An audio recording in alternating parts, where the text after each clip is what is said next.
E nessa noite eu quero falar um pouco sobre o tema vitória sobre a procrastinação.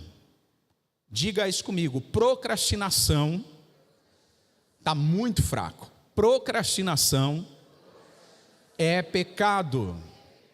Por isso, eu preciso vencê-la. Preste atenção em algo.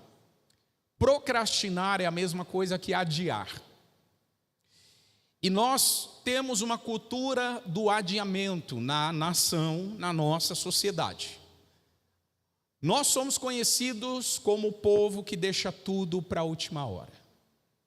Nós somos conhecidos como aqueles que, se possível for, a gente estende os prazos, negocia prazos para podermos ter uma folga maior nos nossos compromissos. Existe uma cultura muito presente no nosso meio de adiamento, de procrastinar, de deixar para amanhã. E existem coisas, irmãos, que é inadiável. Existem coisas que eu não consigo deixar para amanhã, eu não posso deixar para amanhã. É uma incoerência eu deixar para amanhã. Então, a Bíblia apresenta um conjunto de coisas que nós não podemos procrastinar. E eu quero falar sobre uma dessas coisas apenas que nós não podemos procrastinar. Por isso, abra sua Bíblia em Lucas capítulo 13 e verso 22 a seguir.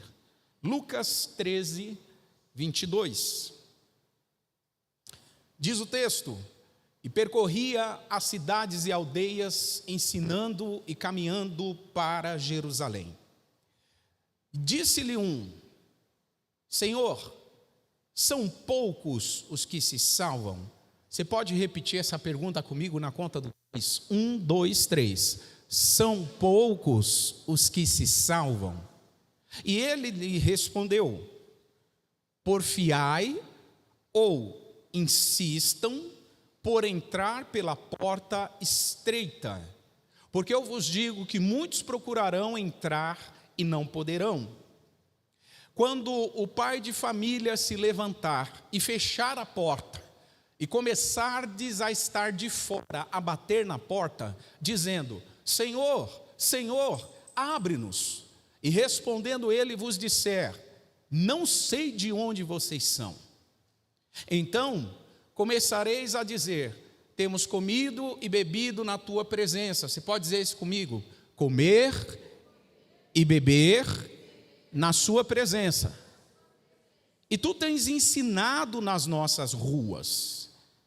E ele vos responderá: digo-vos que não sei de onde vocês são. Apartai-vos ou afastem-se de mim, vocês todos os que praticam a iniquidade. 28. Ali, perdão, é o 27, né? É 28, obrigado. Ali haverá choro e ranger de dentes, quando virdes Abraão, Isaque e Jacó, e todos os profetas no reino de Deus, e vós lançados fora. Diga comigo, lançado fora. Verso 29. E virão do oriente e do ocidente, do norte e do sul, e assentar-se-ão à mesa no reino de Deus. Versículo 30, eu gostaria que você lesse. 1, 2, 3.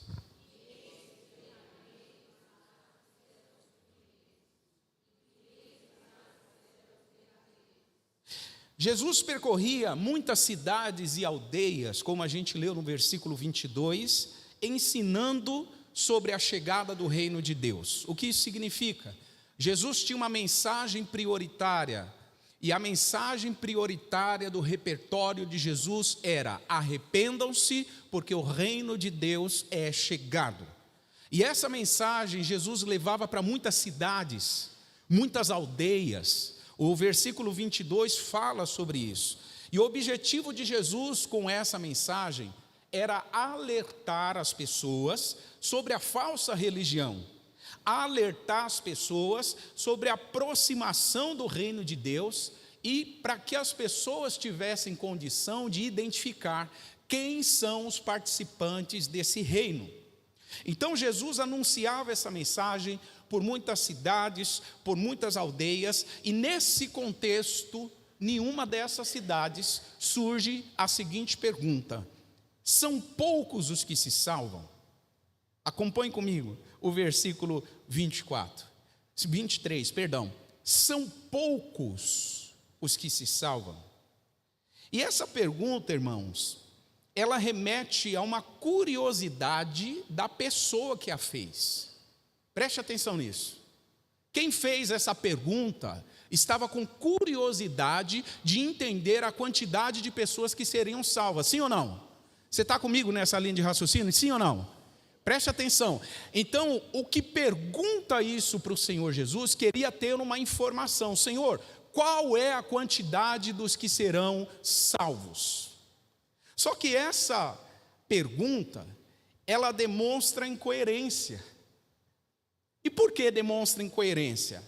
A pessoa que faz a pergunta está interessada muito mais na salvação dos outros do que na sua própria salvação.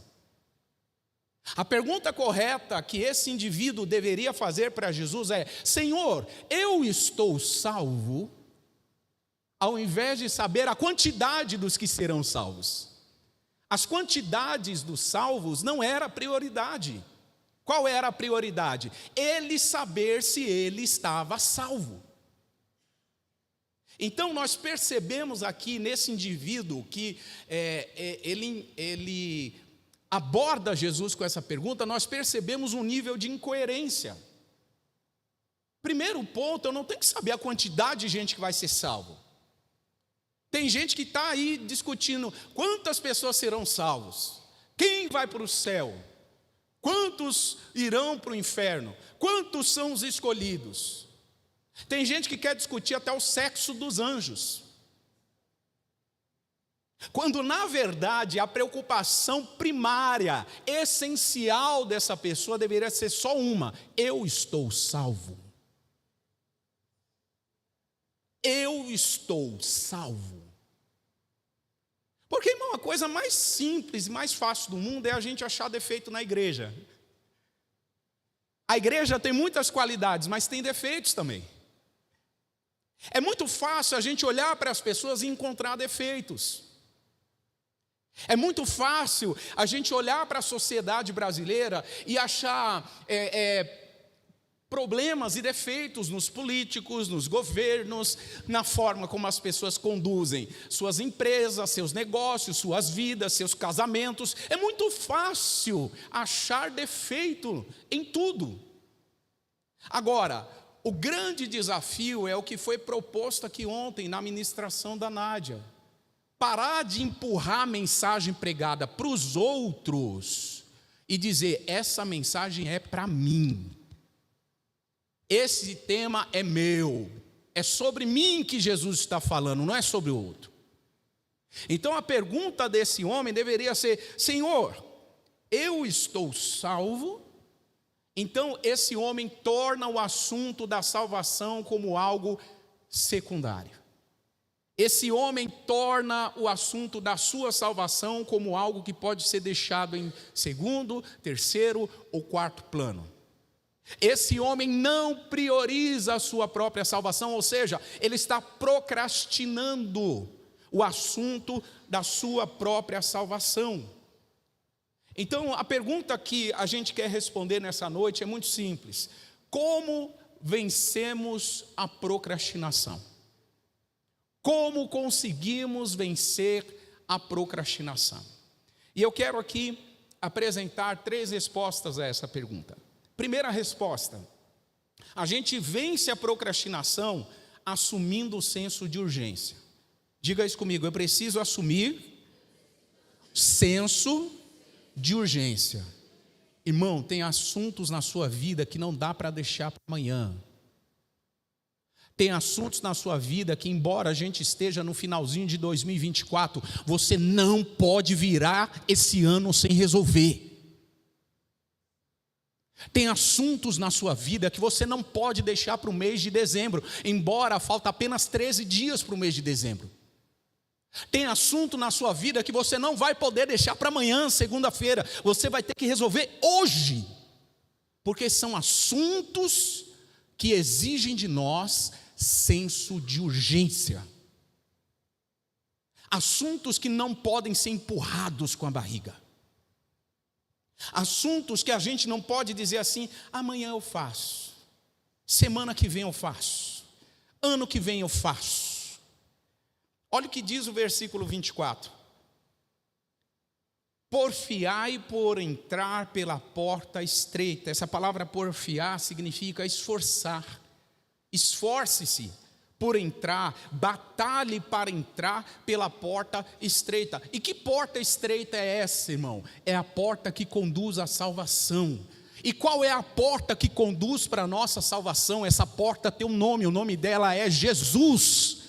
Eu sou a porta das ovelhas, disse Jesus.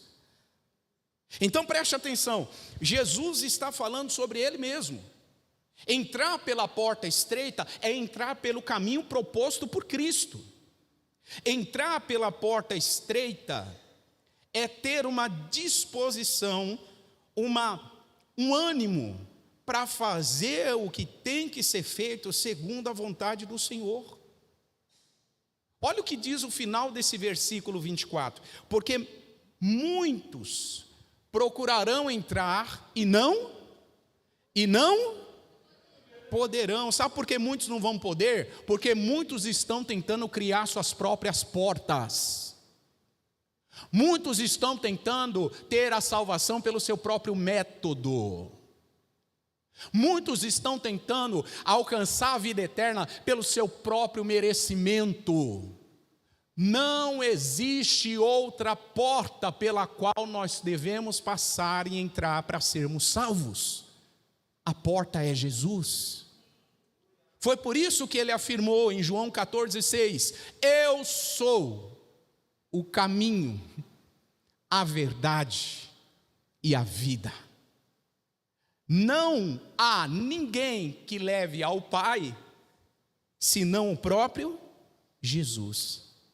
Então, quem assume um senso de urgência, irmãos, trata esse assunto como prioridade. O versículo 24 de Lucas 13, o final do versículo vai mostrar que não é Deus quem rejeita as pessoas. Veja isso, não é Deus que rejeita as pessoas, são as pessoas que rejeitam Deus. E porque elas rejeitam Deus, tentando achar Deus de acordo com a sua própria forma, o seu próprio método, no final das contas ela será rejeitada. Deus não rejeita, Deus ama, Deus acolhe, Deus adota aqueles que creem em Jesus como filhos. Você diz amém? Então Deus não rejeita, mas a gente precisa herdar a salvação pelo método de Deus e não o nosso. E não o nosso. Quem assume senso de urgência não leva excesso de bagagem. Você pode dizer isso comigo? Quem tem senso de urgência não leva excesso de bagagem. Vou ilustrar isso aqui para você. Quantos aqui já viajaram de avião? Levante a mão. Muito bem. Quantos aqui na sua viagem de avião você escolheu aquele modelo de passagem mais econômica que você só pode levar uma malinha de mão junto no voo? Levanta a mão, eu já fiz isso. Para economizar a gente faz isso, né? Não pode embarcar com excesso de bagagem. Não pode. E se você teimar, o preço que você vai pagar pelo seu excesso de bagagem é muito alto. Irmão, traz isso aqui para a vida espiritual. Tem gente querendo entrar no céu com excesso de bagagem. Tem gente que está pagando um preço muito alto aqui porque acha que vai entrar no céu com excesso de bagagem. Escute isso, no céu não se entra com excesso de bagagem. Não se entra. Aquela porta pela qual você entrou, ela tem duas partes de vidro e ela se abre. Se uma dessa parte estiver fechada e apenas uma aberta, com ela aberta dá para passar ali 4 pessoas tranquilas. Com uma parte só aberta, só passam 2 pessoas. Se a gente fechar mais um pouquinho, só vai passar uma. E dependendo do nível da abertura, irmão, você só vai passar ali se for de ladinho. Jesus falou que a salvação é na porta estreita. Estreita. O que isso quer dizer? Quer dizer que se eu carrego excesso de bagagem, eu não entro. Se vier com a mochilona, não entro. Pastor, o que é o excesso de bagagem? É aquela pessoa que você não perdoou. O que é excesso de bagagem? Aquela direção que Deus te deu e você não obedeceu. O que é o excesso de bagagem? A sua resistência àquilo que Deus está falando. O que é o excesso de bagagem? É tudo aquilo que você acumula sobre você e torna a caminhada cristã pesada, sendo que essa caminhada é para ser leve. Se a sua caminhada com Cristo está pesada, revise a sua jornada. É muito provável que você esteja com excesso de bagagem. E aqui vai o meu alerta. Excesso de bagagem não passa pela porta. Não passa pela porta. Por que então achamos que a gente vai entrar no céu, irmão, cheio de fardo, cheio de bagagem desnecessária? Por que a gente pensa isso? A religião faz a gente pensar assim. A religião diz assim: não, o que Jesus fez na cruz é insuficiente, você tem que carregar mais peso. Você tem que seguir essa regra aqui que eu vou te dar, essa cartilha aqui que eu vou te dar, do pode e do não pode. Você tem que seguir todas as regulamentações que nós vamos te entregar. E isso vai tornando a sua vida cristã pesada. A ausência de perdão vai tornando a tua vida cristã pesada. Algumas coisas, elas trazem para você um peso que ele precisa ser revisto, reconsiderado, porque senão a jornada fica pesada. Então, como é que você vence a procrastinação? Número 1, assuma que isto é assunto urgente. Quais são os assuntos urgentes que Deus tem colocado diante de você? Quais são eles? Quais são os assuntos que você sabe que não pode ficar para amanhã? E você sabe do que eu estou falando. Alguns assuntos, a gente inaugura processos em nossas vidas desnecessários, porque a gente não faz o que Deus está mandando na hora que Ele falou. Quais são esses temas? Eu estou aqui para dizer a você, nesse final de 2024, não encerre esse ano sem fazer o que Deus já te deu como senso de urgência. Esse assunto que fica apitando na sua consciência. Esse assunto que você dorme com ele e acorda com ele. Esse assunto que você sai para trabalhar no transporte público e ele está na sua mente. Esse assunto que você conversa com uma pessoa que nem sabe a sua história, irmão. Essa pessoa começa a falar sobre aquele assunto. Este assunto precisa ser tratado com senso de urgência. E salvação é coisa urgente. Salvação é um assunto que nós não podemos adiar. Por isso a pergunta desse homem é uma pergunta incoerente. Quantos vão ser salvos? Ele deveria perguntar: e eu, vou ser salvo? Segundo ponto para a gente vencer a procrastinação, ou segunda resposta a esta pergunta, a gente vence a procrastinação considerando que boas oportunidades podem ser perdidas. Por que a gente adia? Porque a gente acha que boas oportunidades vão surgir para nós todo dia, toda semana, todo mês. E eu tenho uma notícia para te dar, viu? Boas oportunidades, se não forem aproveitadas, elas são perdidas. E talvez nunca mais volte. Talvez nunca mais volte. Boas oportunidades não podem ser adiadas. Boas oportunidades precisam ser consideradas com a atenção que ela carrega. Olha o que diz o versículo 25, acompanhe comigo. Lucas 13, 25. Quando o pai de família se levantar e fazer o quê? O que é serrar, gente? É pegar a porta no meio e passar o serrote assim? Não, né? Não. Fechar a porta. Fechar. Quando o pai de família fechar a porta, ele só vai fechar porque ela estava aberta. E se ela estava aberta, ela estava na expectativa de alguém entrar. Só que se ela se fecha, não tem como mais entrar. Quando você ouvir a expressão, a porta da graça está aberta, por favor, lembre-se desse texto bíblico aqui. Se recorde dele. A porta da graça está aberta. Mas, irmãos, vai chegar o tempo em que o dono desta casa vai fechar a porta. E a palavra diz que a porta que Deus fecha, ninguém vai abrir. Ninguém abre. O dia que Deus definir, fechou, fechou e ponto final. Que bom que nós estamos no tempo na porta, na janela da graça. Que bom que a oportunidade da graça de Deus está concedida a todos nós. Mas vai chegar o tempo que essa porta vai se fechar, irmão.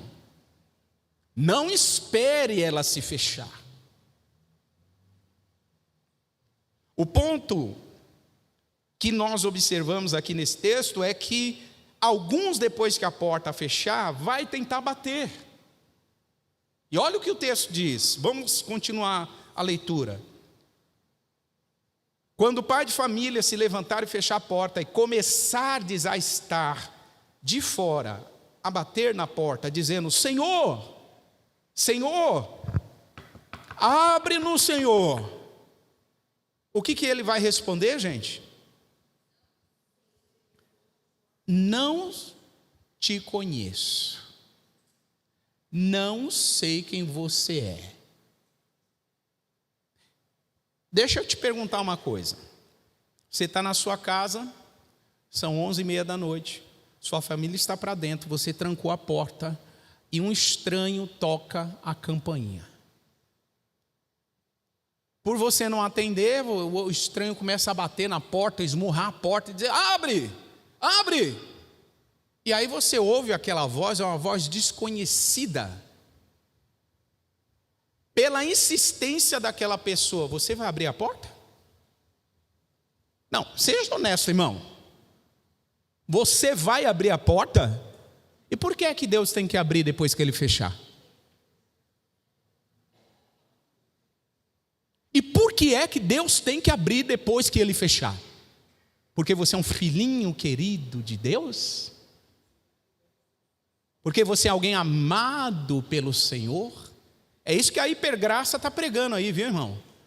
O evangelho de uma graça que não olha a justiça de Deus, olha o amor, mas não olha a justiça em pé de igualdade. Vai dizer: não, Deus é tão bom. Eles pregam um Deus bonachão. A impressão que dá é que ele é um velhinho tão bonzinho, com uma carinha tão boazinha, barbinha branca, e está assim com uma carinha de misericórdia para a gente. Esse não é o Criador do universo. Ele nos ama, irmão, mas à medida que ele nos ama, ele nos trata com justiça. Recusou a salvação, também vai ser recusado. Tem conversa. Se a gente não abre a porta, Deus também não abre. Nós somos estranhos, é um estranho batendo na minha porta. Eu lembro de uma história, a Fátima, ela olhou para mim e eu dei risada. Uma terça-feira, um dia do CR, a gente deixou o carro para lavar num lava-rápido aqui embaixo, e a gente se envolveu nas atividades aqui, e aí a gente esqueceu do carro no lava-rápido, irmão. Resumo da ópera: o homem fechou. Quando a gente terminou aqui o convívio, Já era 11h30 da noite. Aí eu saio com a minha mochilinha nas costas, pensando que o carro está aqui na frente. Quando eu olho, cadê o carro? Falei, vixe, fui roubado.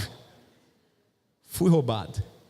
A Nádia, aquela tensão, aí a gente conversando entre nós, falou, meu, eu não busquei o carro no Lava Rápido. Estava fechado o Lava Rápido. E aí eu descobri por fontes, é bom ter fonte, viu gente? Que o dono do Lava Rápido era muito conhecido da Fátima. Aí eu falei, para mim que sou mais ou menos desconhecido, o cara não vai abrir. Mas para Fátima, para Fátima ele abre, né Fátima? Aí a gente vai tocar lá na casa da Fátima, 11 lá vai fumaça da noite, quase meia-noite, a gente bate lá, Fátima já pronta para dormir, né gente? Pessoa, pastor nunca vai na casa dela. Quando vai, 11 lá vai fumaça, é quase meia-noite. Fátima tomou um susto, falou, meu Deus, deve estar acontecendo alguma coisa, né? Pastor, 11h30, irmão, você chegar na tua casa 11h30 da noite, ou é algum recado muito poderoso de Deus, é uma tragédia. Das duas, uma, não vai ter meio termo, né? E aí, a Fátima abriu, o Lucas estava com a gente também, ajudou nisso. Ela foi lá, conversou com o dono do Lava Rápido, ele abriu a porta e tal. Mas por que foi necessário toda essa intermediação da Fátima? Por um motivo. Eu conheço ele, mas não conheço o suficiente para bater na porta dele 11h30 da noite. Eu peguei carona na intimidade que a Fátima tinha com ele. Mas no céu, escute isso, no céu, ninguém vai pegar carona na intimidade do outro. Não vai. Não vai. Pastor, ore por mim. Ore você. Você. Porque a porta estreita não permite a gente entrar de dois juntos.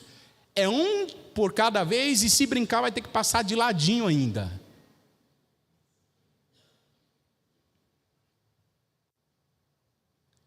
Boas oportunidades podem ser perdidas. Jesus falou assim no versículo 25 de Lucas 13: não sei de onde vocês são. É mais ou menos assim: enquanto eu dei oportunidade, vocês recusaram. Enquanto vocês tinham a chance, vocês recusaram. Agora, os recusados são vocês. Os que recusam a graça de Deus, irmãos, são tratados como desconhecidos. Deus não conhece quem recusa a sua graça. Porque recusou-se aproximar com Deus através da graça manifesta em Jesus. Por isso, irmão, toda vez que a gente falar sobre o amor de Deus, um pai que ama, que cuida, que acolhe, que livra, provê, a gente tem que falar nisso associado com um Deus que é justo. Ele é justo. Ele ama, mas Ele espera de nós uma correspondência a esse amor. Então, o momento da decisão, para a gente não perder boas oportunidades, é hoje, é enquanto a gente tem vida. É isso que o texto diz, vai chegar a hora que a gente não vai ter vida para escolher. Olha o que diz Hebreus capítulo 9, verso 27 e 28. Hebreus 9, 27 e 28. E como aos homens está ordenado morrerem quantas vezes? Quantas vezes? E depois disso, o que vem? O juízo. Assim também Cristo, oferecendo-se uma vez para tirar os pecados de muitos, aparecerá uma segunda vez sem pecado, aos que o esperam para a salvação. O versículo 27 está dizendo assim, ó: aos homens está ordenado morrer uma vez. Só que a questão é a seguinte: você sabe quando você vai morrer? Eu não sei. Eu não sei quando eu vou morrer. Então, já que está ordenado para mim, Gabriel, morrer uma única vez, a minha escolha, sem procrastinar, precisa ser já, hoje, agora, porque eu não sei se eu estarei aqui amanhã, em dezembro. Eu não sei se eu vou comemorar as festas. Eu quero muito, Nádia, comemorar as festas de final de ano junto com você, passar o ano com Pedro. Mas eu não sei se eu vou estar aqui. Eu não sei quando é meu último dia de vida. Porque é então que a gente se acha senhores da nossa vida e vai adiando decisões que são urgentes, são para agora, é hoje.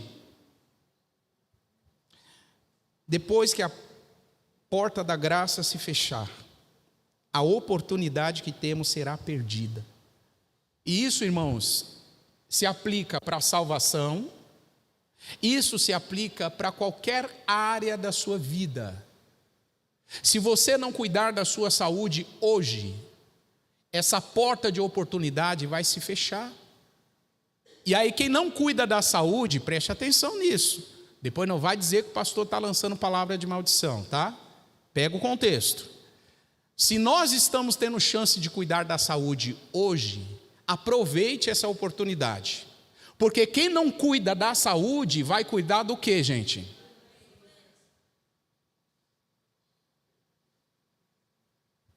Não tem outro caminho. Ai, pastor, a porta da graça, da oportunidade de cuidar da saúde está diante de nós. A porta de você reparar um relacionamento, liberando perdão e recebendo perdão, está diante de você. A porta de você ir e reparar um prejuízo que você causou a alguém, está aberta diante de você. Mas essa porta pode se fechar a qualquer instante. A qualquer instante. Quantos casos de gente que perdeu boas oportunidades porque adiou? Gente que perdeu talvez uma oportunidade de trabalho, uma oportunidade de empreender, uma oportunidade de estudar, uma oportunidade de mudar de casa, porque adiou. Aí depois quando voltou lá e disse, tenho aquela chance ainda, a pessoa diz, não dá mais, já foi. A porta fechou. A oportunidade passou. Então isso se aplica para a salvação e se aplica para qualquer área da nossa vida, irmão. Isso é muito sério. Em terceiro e último lugar, como é que a gente vence a procrastinação? Resumindo, primeiro, assumindo o senso de urgência. Segundo, considerando que boas oportunidades podem ser perdidas. E terceiro, sendo cuidadosos com a familiaridade. Ali faltou o complemento na palavra cuidados, mas cuidadosos com a familiaridade. O que é a familiaridade, irmãos?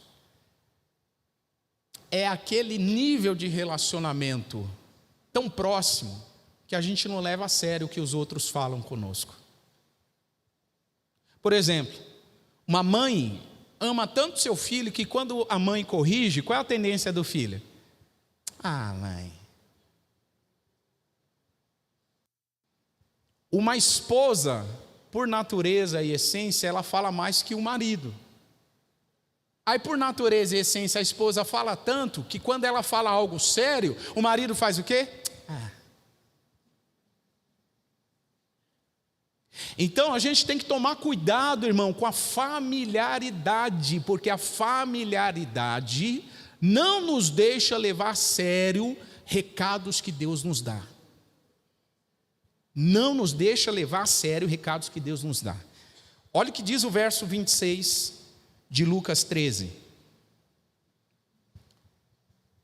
Eles enfrentaram a porta fechada, porque o dono da casa fechou a porta, e no verso 26 está escrito assim: então começareis a dizer, olha a justificativa deles, temos comido e bebido na tua presença, e tu tens ensinado nas nossas. As pessoas que estavam ouvindo Jesus estavam falando para ele mais ou menos assim: Jesus, você é nosso conhecido, A porta não pode fechar, você é o nosso parceiro. Você, é irmão Jesus. Você é dos nossos Jesus. A gente come com você, a gente bebe com você, a gente ouve você ensinando nas ruas. Como é que a porta vai fechar para nós? Nós é parça, Jesus. É parça. Na verdade, os que estão usando essa justificativa é o povo de Israel, que está dizendo, em outras palavras, que eles estavam habituados com Cristo, tão familiarizados com Jesus, a ponto de quando ele falava algo sério, as pessoas não levarem a sério, rejeitarem o que Jesus estava falando, rejeitar o ensino de Jesus. Irmãos, você sabe do que eu estou dizendo. Tem muita gente que conhece Jesus, estão habituados e familiarizados com Ele, mas não leva mais a sério o que Jesus fala. Tem muita gente que conhece a religião, conhece as regras da religião, diz que conhece o Cristo, mas não faz o que Ele manda. Não faz o que Ele manda. Os que dizem que conhecem Jesus, que estão tão familiarizados com Jesus, na verdade estão perdidos. Estão perdidos. Olha o que diz o verso 27. O que Jesus vai responder para eles? 1, 2, 3. Até para ler é difícil agora, né, gente? Eu entendi vocês, mas eu vou dar uma outra chance, tá bom? O que ele vai responder? 1, 2, 3.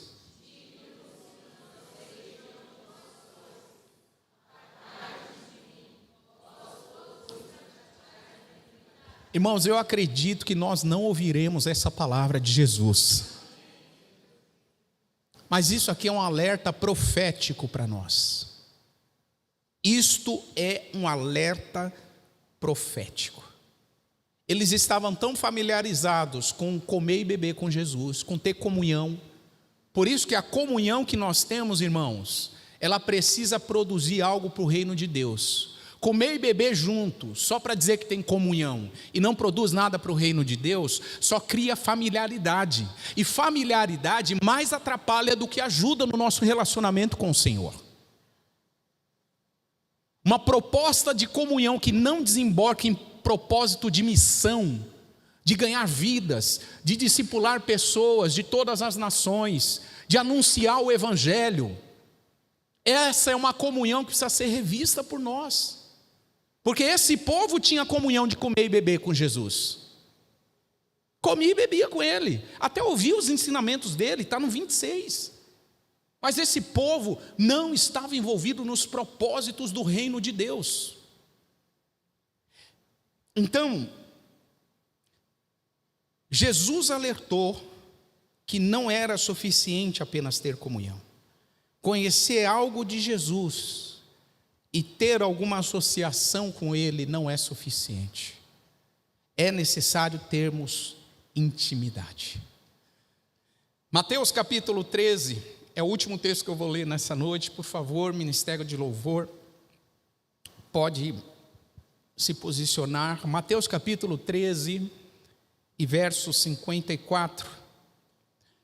Acompanhe comigo. E chegando à sua pátria. Que pátria era essa? Nazaré, sua cidade natal. Jesus chegando em Nazaré, ele ensinava-os na sinagoga deles, de sorte que se maravilhavam e diziam: de onde veio tanta sabedoria e estas maravilhas? E aí começavam a dizer de Jesus o seguinte: não é este o filho do carpinteiro? E não se chama a sua mãe Maria, os seus irmãos Tiago e José, Simão e Judas? Preste atenção, 56. E não está entre nós todas as suas irmãs? Olha o que a familiaridade faz, gente. Eles olhavam para Jesus e perguntavam assim: da onde veio tudo isso? Eles estão dizendo assim: esse não é Jesus, filho da irmã Maria, filho do José, irmão do Judas, do Tiago? As irmãs dele a gente não conhece. Da onde é que está vindo tudo isso que ele está carregando? Familiaridade. E por causa desta familiaridade que houve em Nazaré, olha o resultado que aconteceu, versículos 57 e 58. Escandalizavam-se nele. Jesus, porém, lhes disse: não há profeta sem honra, a não ser a sua pátria e na sua casa. Verso 58. Por favor, leia. 1, 2, 3.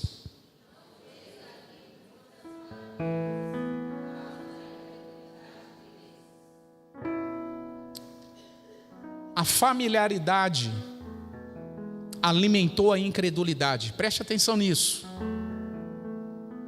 Cuidado para que a sua familiaridade com Jesus não alimente a incredulidade.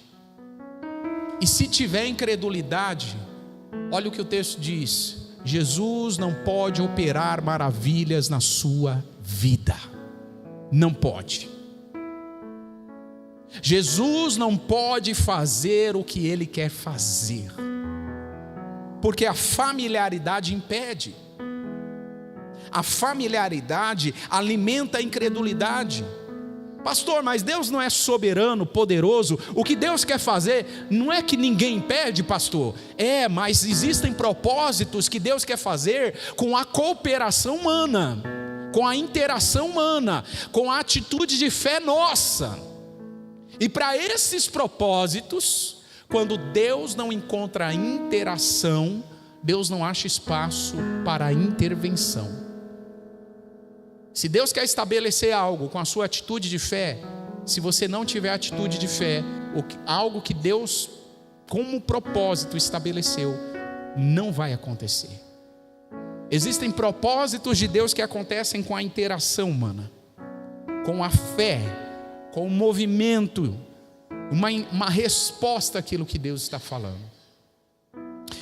Então, eu quero encerrar aqui nessa noite trazendo um recado ao coração, ao seu coração. Não espere 2024 virar sem antes resolver o que Deus já tem trazido à sua memória, o que Deus já tem trazido à sua consciência. Não procrastine mais, não adie mais. O que Deus está falando tem um senso de urgência, porque a porta da oportunidade pode se fechar, e se ela se fechar, não adianta você esmurrar a porta, porque ela não vai abrir. Não adianta.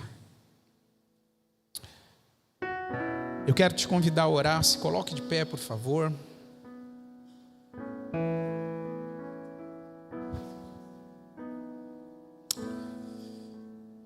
Querido Deus, nosso Pai, nós te agradecemos por essa noite, Senhor.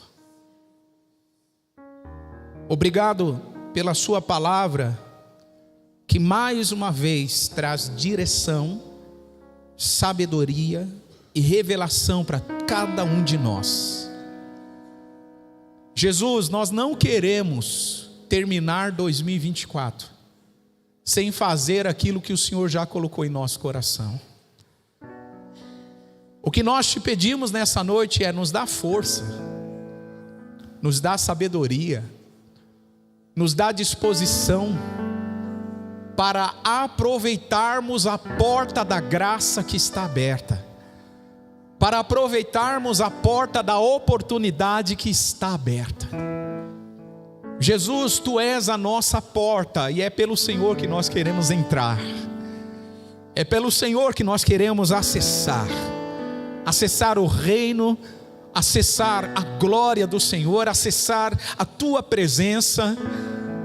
E o que eu te peço, Senhor, nessa noite é: desperta em cada um de nós que estamos aqui um senso de urgência, um senso de prioridade. Senhor, nós queremos também te pedir perdão por toda a procrastinação que há em nossas vidas. Te pedimos perdão por adiar coisas que são urgentes, Senhor. Perdoa-nos por tratar como algo irrelevante aquilo que o Senhor já mostrou que é relevante, aquilo que é essencial, e nós estamos tratando como algo secundário. Eu quero, junto com meus irmãos, levantar aqui, Senhor, uma intercessão de arrependimento. Perdoa-nos, Senhor, por toda atitude de adiamento que há em nossas vidas. E nós queremos também restaurar o nosso compromisso, porque nesses 43 dias que faltam para finalizar 2024, nós queremos assumir diante do Senhor um compromisso de que faremos o que tem que ser feito, Senhor. Capacita cada um de nós com a ousadia necessária, com a consciência necessária, com o posicionamento necessário. Capacita cada um de nós. Ô Espírito Santo, nós declaramos que sozinhos nós não conseguimos, mas com a presença do Senhor tudo é possível ao que crê. Com a presença do Senhor tudo é possível. Por isso, Pai, em nome de Jesus, nós como igreja concordamos, e está escrito que o que dois de nós concorda na terra está concordado nos céus. E nós concordamos acerca deste assunto, deste tema, que é a procrastinação. Nenhuma raiz cultural vai nos segurar, Senhor. Nenhum tipo de hábito e comportamento comum à nossa sociedade vai nos segurar, Senhor. Nada vai nos reter. Nós declaramos que esta é uma igreja profética, esta é uma igreja apostólica, esta é uma igreja posicionada, esta é uma igreja que se move com fé e ousadia no sobrenatural. Por isso, Senhor, nós ousadamente declaramos: está feito. Está feito. A sua vontade já está feita. Assim será, para a sua glória, para o seu louvor. E como isto, Pai, é uma atitude de semeadura, essa obediência a vencer a procrastinação é uma semeadura. Nós queremos já te agradecer pelas colheitas que vão surgir. Nós queremos já te agradecer, Jesus. Obrigado por cada colheita que vai surgir. Você pode levantar suas mãos e agradecer. Agradeça por antecipação. Agradeça por antecipação. Ei, Jesus.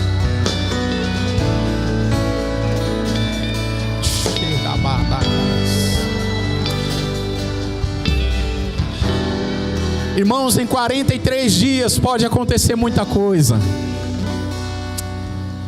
Em 43 ou 44 que falta para o final do ano, não importa.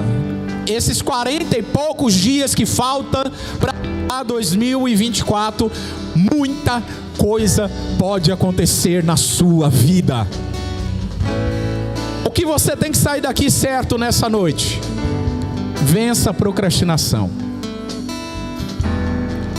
Vença a procrastinação. Nós vamos adorar o Senhor. Adore com todo o seu coração. Adore com todas as suas forças. Te adoramos, Jesus. Seja exaltado.